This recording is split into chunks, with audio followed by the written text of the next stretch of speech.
Coach, it's been the first half of the season for your defense gone really well. Been a part of some big games, especially this last Saturday. We've talked about it before about the difference between last year and this year, but what is really going right this season for these guys? I just think it's a bunch of kids that played a lot of football, understand the system, and are getting confident in what they're doing. We've kind of found our niche and on critical downs and third downs and things like that we give us a competitive advantage, or give us something that we can compete with. And I think our pass rush has increased. I mean, that's the big difference this year to me is we get there faster. We have more negative plays. So that's, you combine that with some experience. Kids played a lot of football. They're not caught off guard with much, So been pleased with it. We've still got a lot to work through and improve. Yeah, strong play from the DBs this year. Do you think a lot of that has to do with the increased pass rush, kind of making their job a little easier on the back end? Yeah, and Coach Jennings has done a great job with them as well. The accountability with them has been awesome throughout the week, in preparation, and we're putting more and more on them, to play a little bit more man, tighter coverage. So they're executing with that, and combined with the pass rush, that's a good recipe to play a little bit better defense. Spoke with your brother earlier about this, Coach, about Torrey Spears and his moment on Saturday. He's been with the program now for 3 seasons, and he did to have that really big signature play, signature moment, and had that chance in the first half, but dropped a would-be pick, but then gets a second opportunity and, of course, makes the most of it with the interception and subsequent return. Somebody who's coached him now for 3 seasons, how happy were you for him in that moment?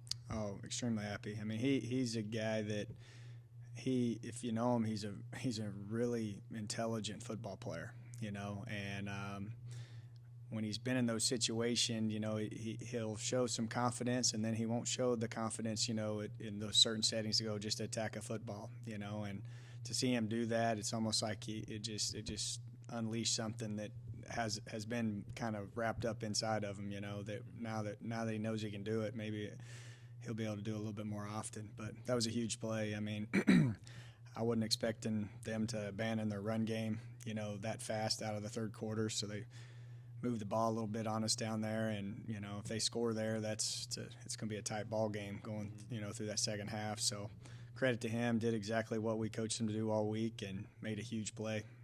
You alluded to how the pass rush has been maybe the biggest difference maker this season, the addition of Levi Bell and Ben, for that matter, as well, and moving Jordan Revels to the outside has certainly helped in that regard.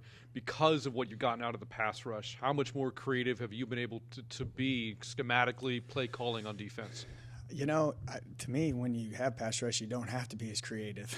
You can be a little bit more, you can be simple, but yet efficient. Like we're allowed to, with the getting to the quarterback, getting the ball up a little faster. It allows us to be able to adjust, a couple coverages and really get good at them. Whereas opposed to, you might be trying to find a way to get pressure, and you're putting all 11 guys in different positions that they normally are accustomed to throughout the week. So, but there is some times where we can be a little bit different. We've been moving them around a little bit. Levi, Ben, but I'm also really pleased with the other guys. Devon Sears, Dominic Ratcliffe, they're getting a lot of one-on-ones, and they're getting pressure, and they're winning. You got Ben and Revels as well. Nelson, you can't say enough about him. He flashes. So it's a group that is doing a really good job. Looking ahead to Troy this Saturday, this is your 4th season with the program, and it feels like all the names are the same from Troy on offense. You look at the skill position players, Tez Johnson, you got Kamani Vidal, Billingsley in the backfield. I think the offensive linemen most of them are 3 or 4 year starters now. Not sure what they're doing at quarterback yet for this particular week, but what challenges is your defense up against this weekend?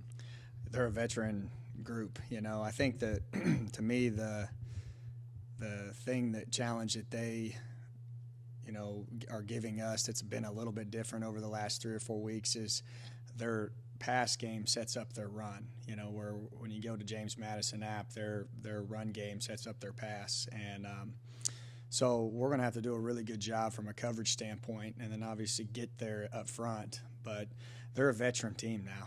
I mean, they've got 4 returning starters, the 2 backs, 4 returning O-linemen, the 2 backs. Where they, I think, are better than everybody is they win the fourth quarter.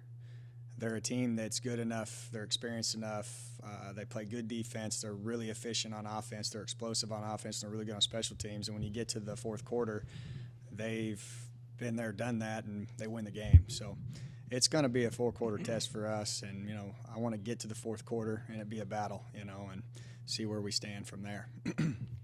Coach, you touched on the disruptiveness of the defensive line, and you got a lot of high praise from Coach Sumlin and his presser. That's all they talked about was the disruptiveness of the Bobcat defensive line. We've also touched about the back end. What I look at is that those linebackers, because there's so much penetration by the D-line, they're able to flow much easier, and they're getting more horizontal. London Harris has been all over the field. Yeah. Talk a little bit about London. Last week he had a breakthrough game. Tackles all over the place. He again had another good game against App State. Yeah. Talk a little bit about London. He's been awesome. He's a kid that's played a lot of football, just not at those positions. So there's some things early in the season, that just from a situational standpoint had never really been in. And now he's getting used to it and accustomed to it. And it's, you can't say enough. He loves the game of football. He studies it. He cares about it. He's passionate about it. And he plays extremely hard when he gets out there, He is a really good tackler. He's bigger and he's long, and I think that helps out a lot. Been playing a couple positions too, when they go 12 personnel, he goes to our Sam linebacker. So it's similar to what he had done in the past where he was on the edge, when he was our rush in the previous years. But couldn't be more pleased. We're rotating a few of them with Holloway getting in the mix and Sione. I think that helps out a lot, allows them to not take as many snaps, so when they're out there, they're fresh, allowing them to be better in tackles and be better at the point of attack. So, it's a group project there. We're going to challenge a couple of those guys, the C.J. Williams and Josh Emanuel, to keep going.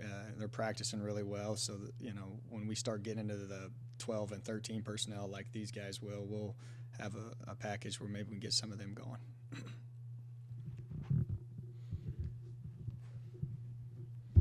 0-3 on the road, despite being 3-0 at home. How do you change that? How do you get over that hump and get this road win this week? I think you got to take a little bit different approach.